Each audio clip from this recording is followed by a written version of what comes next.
إن الحمد لله نحمده ونستعينه ونستغفره ونعوذ بالله من شرور أنفسنا وسيئات أعمالنا من يهده الله فلا مضل له ومن يضلل فلا هادي له وأشهد أن لا إله إلا الله وحده لا شريك له وأن محمدًا عبده ورسوله صلى الله عليه وعلى آله وصحبه وسلم أما بعد فإن خير الحديث كتاب الله تعالى وخير الهدي هدي محمد صلى الله عليه وسلم وشر الأمور محدثاتها وكل محدثة بدعة وكل بدعة ضلالة وكل ضلالة في النار.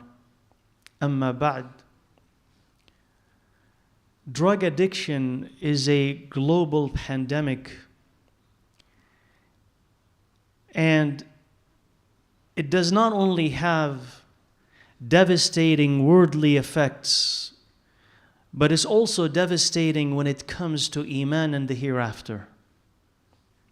That is, when we talk about drugs and addictions and what they lead to, we concentrate on how it ruins a person's life here in the dunya, and it does that completely when a person surrenders to it. Loss of life, loss of family, loss of wealth, loss of dignity and honor. All of this because of those types of addictions. But we don't also realize what it does to Iman itself.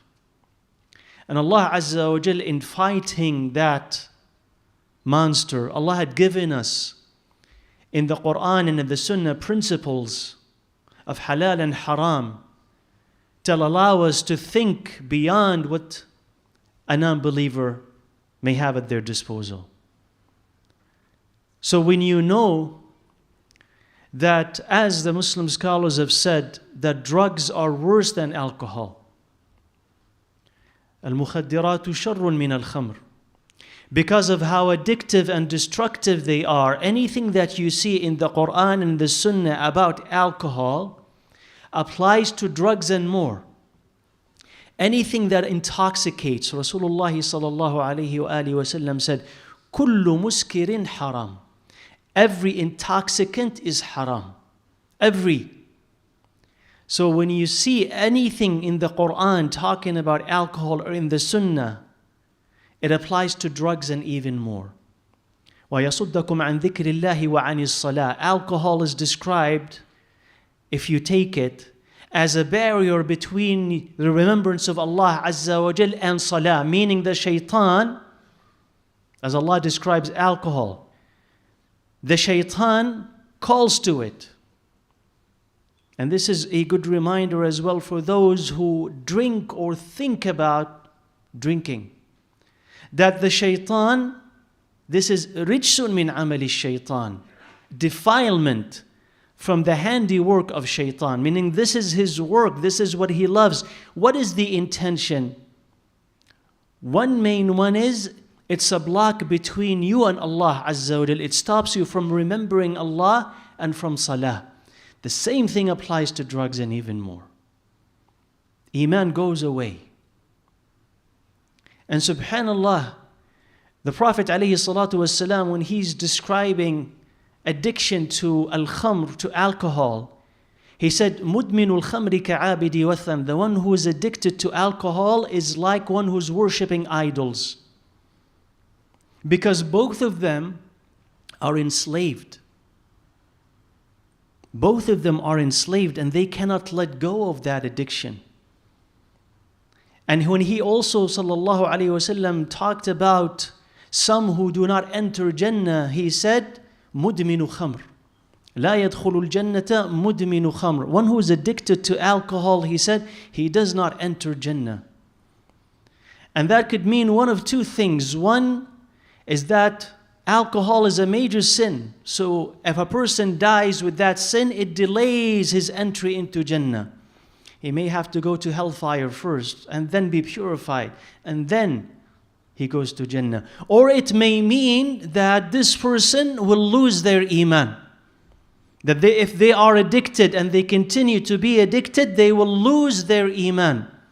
And Uthman ibn Affan radiyallahu anhu, he said, وَإِنَّهُ لَا يَجْتَمِعُ إِدْمَانُ خَمْرٍ وَإِيمَانٌ فِي قَلْبِ رَجُلٍ وَإِنَّهُ يُوشِكُ أَنْ يُذْهِبَ أَحَدُهُمَا صَاحِبَهُ.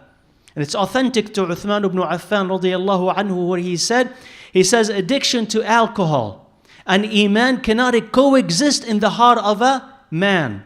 One of them is about to expel the other.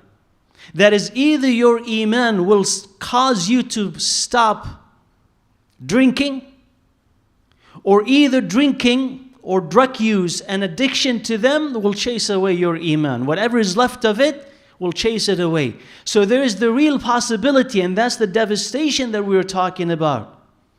The real possibility that the person who drinks alcohol or who takes drugs could endanger their own iman and eventually lose all of it, until they disbelieve in Allah subhanahu wa ta'ala. So tell me, what is a greater devastation than that? That's greater than any worldly devastation.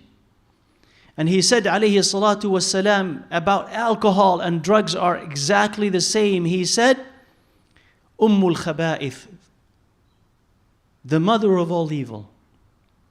And another hadith, Miftahu kulli shar, the key to all evil. What do you do when you have the key to something? It opens doors. So when you start drinking, but now let's concentrate on drugs. When you take drugs, even for the first time, understand that you've opened a door of evil that also leads to other doors of evil. It does not stop there, but it leads to other sins. Leaving the salah, leaving what Allah loves, taking or moving from gateway drugs or soft drugs into hard drugs, into dealing drugs, into theft, into killing people, into even killing your own self. And it is absolutely prohibited that a person can take something to kill himself or to harm himself. Allah Azza wa Jal says, وَلَا تَقْتُلُوا أَنفُسَكُمْ. He says, do not kill yourselves. In another ayah, Allah Azza wa Jal says, وَلَا تُلْقُوا بِأَيْدِيكُمْ إِلَى التَّهْلُكَةِ. Do not throw with your own hands. Do not throw yourself into destruction. So when you're buying it, when you're offering it, when you're taking it, when you're marketing that, understand that it leads to so many other evils that only Allah Azza wa Jal knows about. And you cannot stop it. Because when you take it and when you're addicted, again, you become a slave to that addiction. And that's what it's designed to do. For you to keep buying and for you to keep drowning. And he said, sallallahu alayhi wa alihi wa sallam, and this is, by the way, all in way of awareness. Because you may grab a little bit of it and say, I'm curious, I just want to try and see. You don't realize what comes after. The Prophet ﷺ said about those who take or drink alcohol that Allah Azza wa Jal had promised أن يسقيهم من طينة الخبال, that Allah will make them drink from طينة الخبال. They said, O Prophet of Allah, what is this? He says, what oozes out of the people of hellfire when they are being punished. What comes out of the people of hellfire. Imagine yourself just seeing that. All the pus that comes out, all the blood that comes out of them turns into a liquid that the person who drinks alcohol has to drink this in hellfire on the Day of Judgment. Imagine such a scene. Imagine such a taste. Now tell yourself, is it worth it? Do you say to yourself, I'm experimenting and I'm curious just to see how it feels and how it tastes. I'm going to stop after one. But realize that when you break that barrier, when you break that taboo, it is easier to break it later. And understand that when people take it once, for some people, it's enough to enslave them and it's enough to change their brain chemistry. One time for some people. That's all that it takes. And it can have serious psychological damages when it comes to them. You don't understand how, but the younger you are, the more lasting this is. Even if it's legal, it doesn't matter if they legalize it or not. We have Allah Azza wa Jal who tells us what is right and what is wrong. So we know that it is haram. And not only haram, it's a major sin. And a person who engages in this in whatever fashion deserves the curse of the Prophet alayhi salatu wasalam. He said alayhi salatu wasalam, لَعَنَ اللَّهُ فِي الْخَمْرِ عَشْرَةً. Allah cursed 10 in relation to alcohol.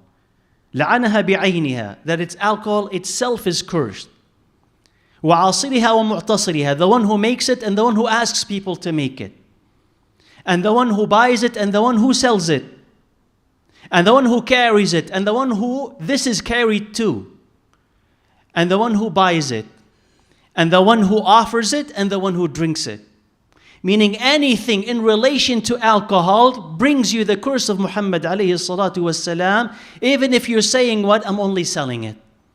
I'm not really drinking it. I'm selling it to non-Muslims.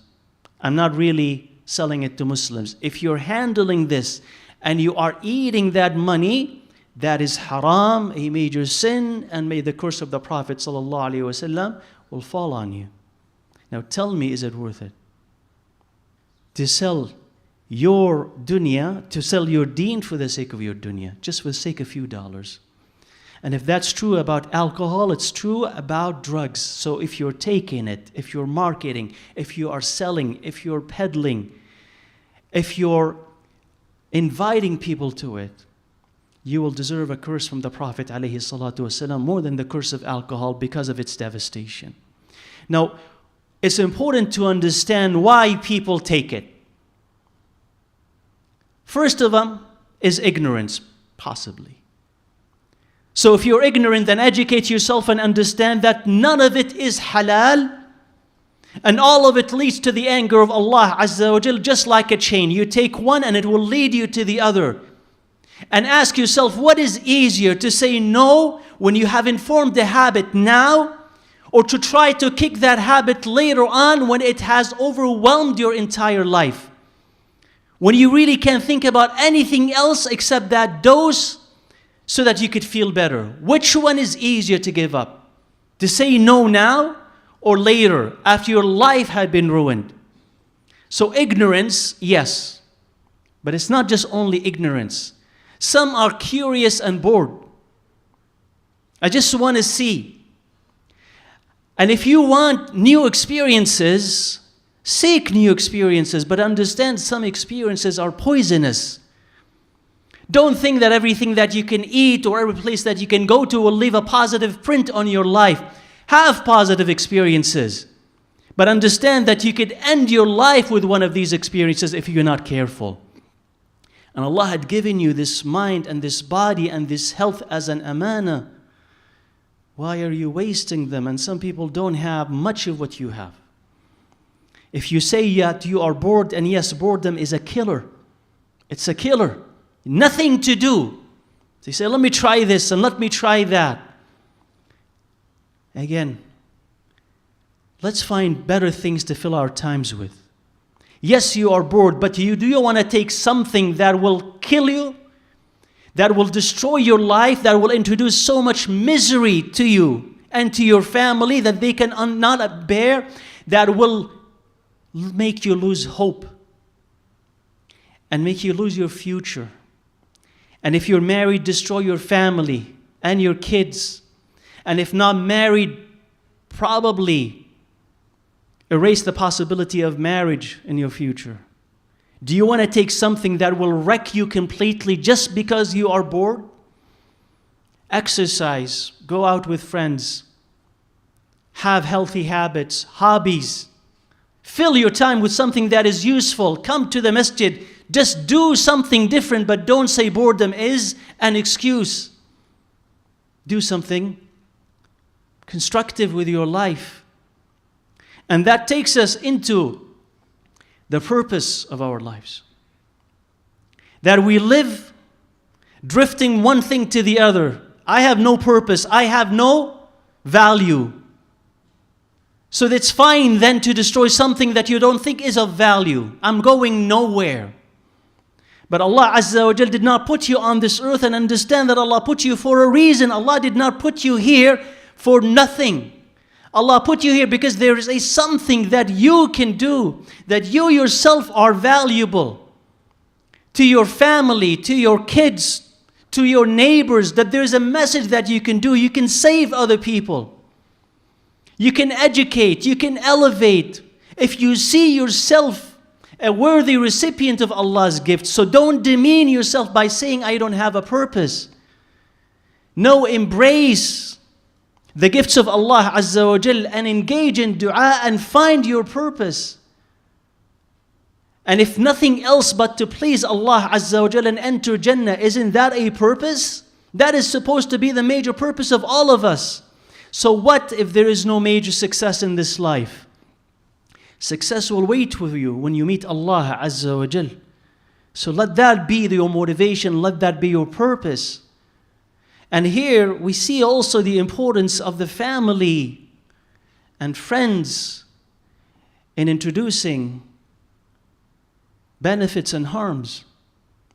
So if the family is broken, if the parents are fighting all the time and the kids find no love and no attention, if the father fails to be a role model, a father figure, he's always absent, if it's only a single parent household, if the mother is distant, so the son and the daughter, and especially the sons, they don't find that role model. They don't find that education. They don't find that love. They will step outside to find it.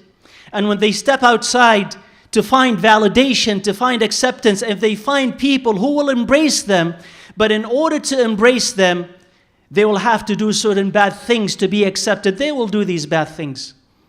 Because they feel here, finally I belong. Because at home, I didn't see that. I didn't get that love. I didn't get that embrace, but I'm getting it here. Unconditionally, they think. But no, there are severe conditions attached to it. So they will adapt this habit because of these friends, because of these social networks. If you step outside the home, and those are the people that you see, then you're likely, if you're not immunized from inside the house, you're likely to embrace that habit. So it's important to select your friends and select your social networks. And as a parent, it's important that you'd be present and be a role model. That you'd be the first person who will teach your son and your daughter that this is haram and the reason why. That you should be strong enough to say no. That you can come to me with all of your concerns. That the home would be a welcoming, nurturing environment, not ones where the son has to flee from. Because some will take drugs to escape. Because it's an easy escape. I don't want to hear about all the fighting in the house. I'm so stressed out that I just want to feel better. Some people are suffering with depression and anxiety. Worldly pressure, academic, economic, family problems. And they think that this is a quick escape. I just want to stop thinking about these things. That's why a lot of people drink. And that's why a lot of people start taking drugs. But then ask yourself sincerely before even contemplating that as an idea. I know it's a burden, but just say to yourself, after now that you've escaped, and now that you've sobered up, and you gained your consciousness, did you solve anything? Or did you just add another problem to your problems? The fighting is still there, the pressure is still there. And you really did not manage to escape. So be wiser than this. Understand that these are not solutions. They just numb the pain, but the pain is still there. And there is a solution. So either you could numb your pain and die slowly, kill yourself, or rather say to yourself, let me try to fix this and fix that. And whatever you are going through, mental or physical, there is a way out. And you can feel better by the will of Allah Azza wa Jal. You just did not find out how. But there is a way to feel better bi'idhnillah Azza wa Jal. But these things solve no problem. They're just going to make things much, much worse for all of us. And again, if you're curious because it's just available and everybody has it, and you just simply want to try it, ask yourself again, Am I willing to go down that path and risk losing all the things that Allah Azza wa Jal has given to me? Say no to it. Say that it's haram. And understand that Allah did not make it haram except because it is the most rotten of things on earth, even if people glamorize it. And one of the reasons why people take it or they want to try it is because it's not a taboo anymore. Right? Especially in the media, mainstream media, entertainers, athletes, singers and what have you, they openly talk about taking it. It's in the lyrics, it's in the plots, it's visually there. So when you see this all the time, when you hear this all the time, it's no longer a taboo. And it's a short distance between seeing these things, getting so used to it that it's absolutely normal. Actually, it's not simply a taboo, it's comedic, it's funny actually, when you see somebody taking drugs. Right? It's not reprehensible, it's a material for comedy and jokes. So it's easy to move from this into taking it because you want to be part of the fun. Okay? So say to yourself, Allah cares about me more than these people do. And Allah knows about this more than these people do. And it is the most rotten thing on the earth, and that's why Allah not only made it haram, but a major sin. So if you believe in Allah and His Prophet ﷺ, trust them when they tell you that this is wrong. أقول قولي هذا وأستغفر الله لي ولكم فاستغفروه.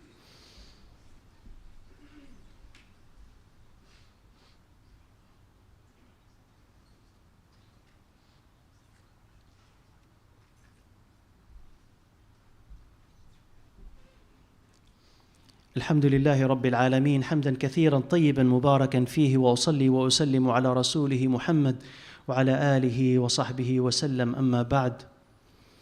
People also go into that because they feel of economic loss, that they're economically deprived, that there are no prospects for them. So if I want to be rich, if I want to make money, that's the easiest and the quickest and most assured way for me to make money because all the other paths are closed. And if I don't do this, I'm going to be stuck where I am. So there is no place for advancement unless I sell. And you understand that this is absolutely haram money that you are feeding yourself and your parents and your children. How Allah is going to bless you and anyone who's around you when you're using that money. So you have to account for this. And it's better to be poor in the dunya than being punished in the akhirah because of all that harm that you're causing. Because you have to answer whether the person who's taken it is Muslim or not. You have to answer for each person who takes this.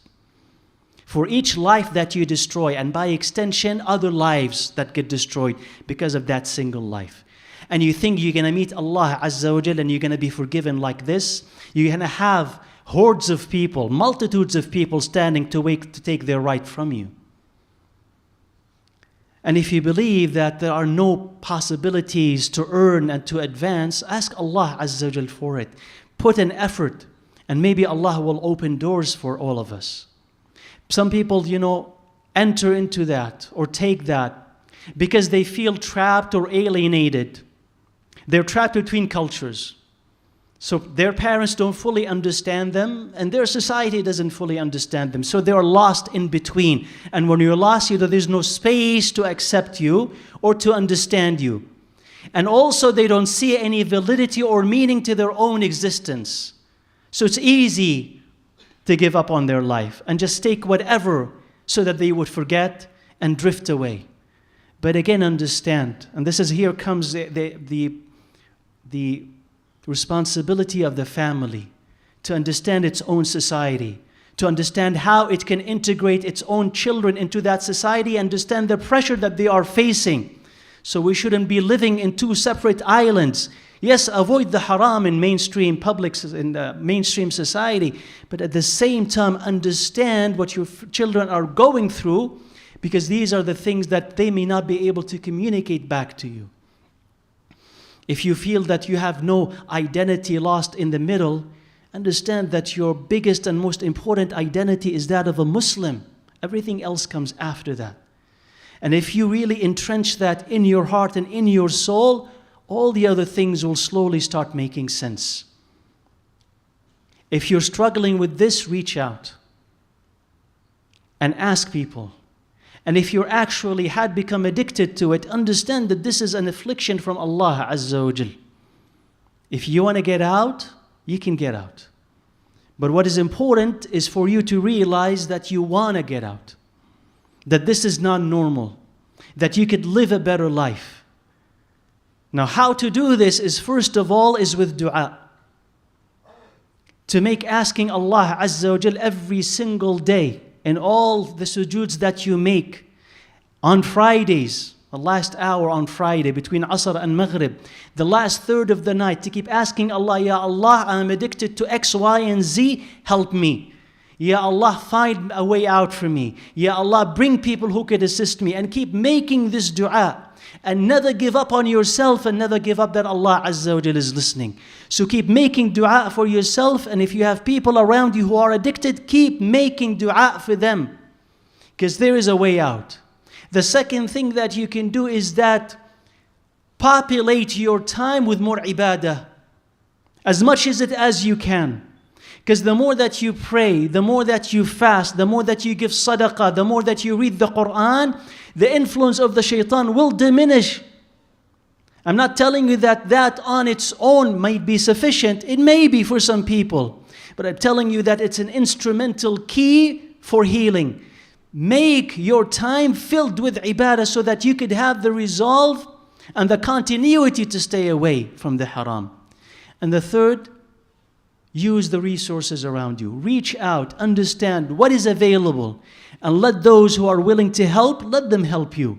And understand that if you're struggling with this, even if you fail at times, that this is your jihad.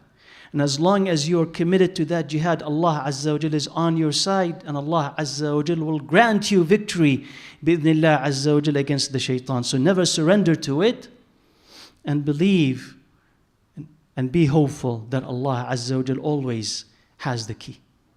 So we ask Allah, Rabb al-Alameen, Arham al-Rahimeen, to spare us and those whom we love and the rest of Muslims from the pain of addiction to drugs and alcohol and addiction to anything that displeases Him subhanahu wa ta'ala. Ya Allah, make us of those who fear Your punishment, and make us of those who hope in Your favors. Make us of those, Ya Rabb al-Alameen, who avoid all major sins. Protect us, Ya Rabb al-Alameen, Ya Arham al-Rahimeen, and our loved ones, our children, our neighbors, and the Ummah of Muhammad alayhi salatu wasalam, from alcohol, from drugs, from pornography, from anything that displeases You, Ya Rabb al-Alameen. We ask You that You give us substitutes, halal substitutes, for the things that had enslaved us in this dunya. Ya Allah, we ask You that we would love You more than we love what You hate.